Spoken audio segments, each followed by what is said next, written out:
everyone. Good morning, good afternoon, and good evening to each and every one of you. Today, we're going to talk about all of the different types of unemployment.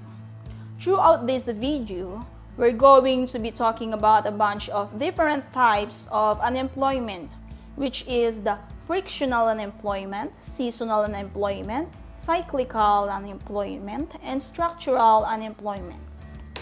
But before that, what is unemployment?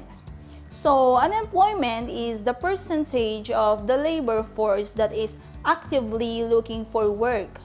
It has several causes, but policymakers need to know what these causes are, so they can frame appropriate policies to deal with each kind of unemployment. In particular, policymakers need to know which of these various types of unemployment are short-term in nature and which are long-term. Now, let's start with our first type of unemployment, which is going to be the frictional unemployment. So, what is frictional unemployment? It's unemployment of those who are left their job, those who are coming back into the job market, those who are in the process of obtaining a job for the very first time.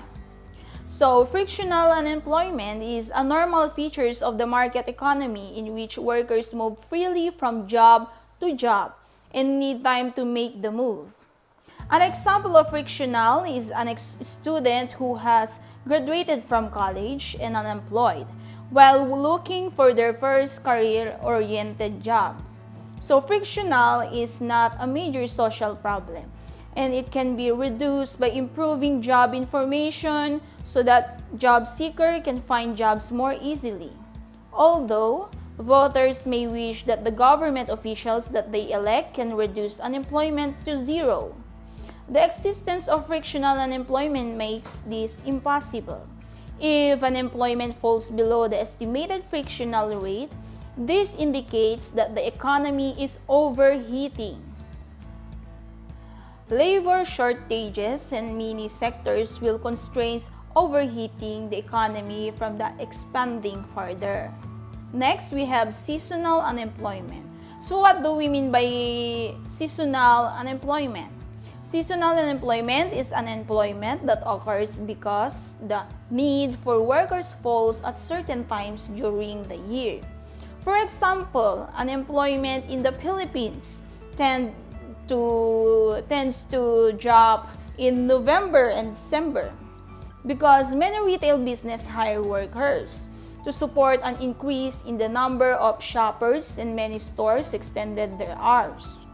Seasonal unemployment can have a major effect in regions that rely on tourism during certain times of the year, such as ski resort and beachside areas. Also, a lot of college students are seasonally unemployed as they'll come back just for the summer and then they will leave to go back to school. So this connects the certain times, the weather and changes. And so jobs for here all connect to a date on a calendar. And unemployment will happen throughout the year. And it again connects back to not the person, not the whole industry being phased out, but to the actual season, hence seasonally unemployed. So next, we have the cyclical unemployment. So what is cyclical unemployment means?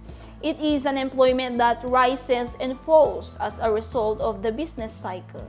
So it's high in recession, but low in an expansion. It is a relatively short-term phenomenon. Minimizing cyclical unemployment is a major reason why policymakers strive to avoid recession by deploying both fiscal and monetary policy to maintain the stable growth of national output.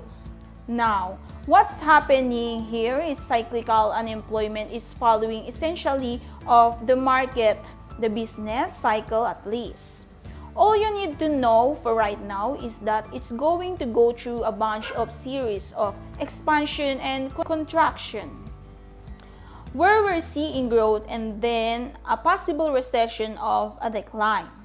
Now, what happens during these times as people change their purchasing habits? So, cyclical unemployment could happen. When we are currently experiencing a downtrend in economic growth of a recession and people start to save their money, they're no longer purchasing some of the normal goods or expensive goods. And so companies will lay off employees until the market turns around and they can start hiring more people. So they will hire more people when we're seeing economic booms and when we're seeing an expansion in the economy, and then when things start to slow down, they'll start laying off workers because they no longer have that demand for that extra productivity. Since we're seeing changes in consumer spending, now this is not structural. These jobs aren't going away forever. And it's not frictional where you're going to different job. This unemployment is connected directly to the business cycle. That's the important things for the cyclical unemployment. You're going to see the up and the down and the up and the down. It's like the roller coaster ride. So, we have lastly the structural unemployment. And what is a structural unemployment? It is an employment caused by long-term changes in the structure of the economy, such as the rise and fall of a particular industries. Dealing with structural unemployment requires long-term policies. For example, investment in infrastructure can provide jobs for people who are displaced from dying industries. Education and training can equip people to find employment in newly emerging sectors of the economy. So, those are the types of unemployment in public finance.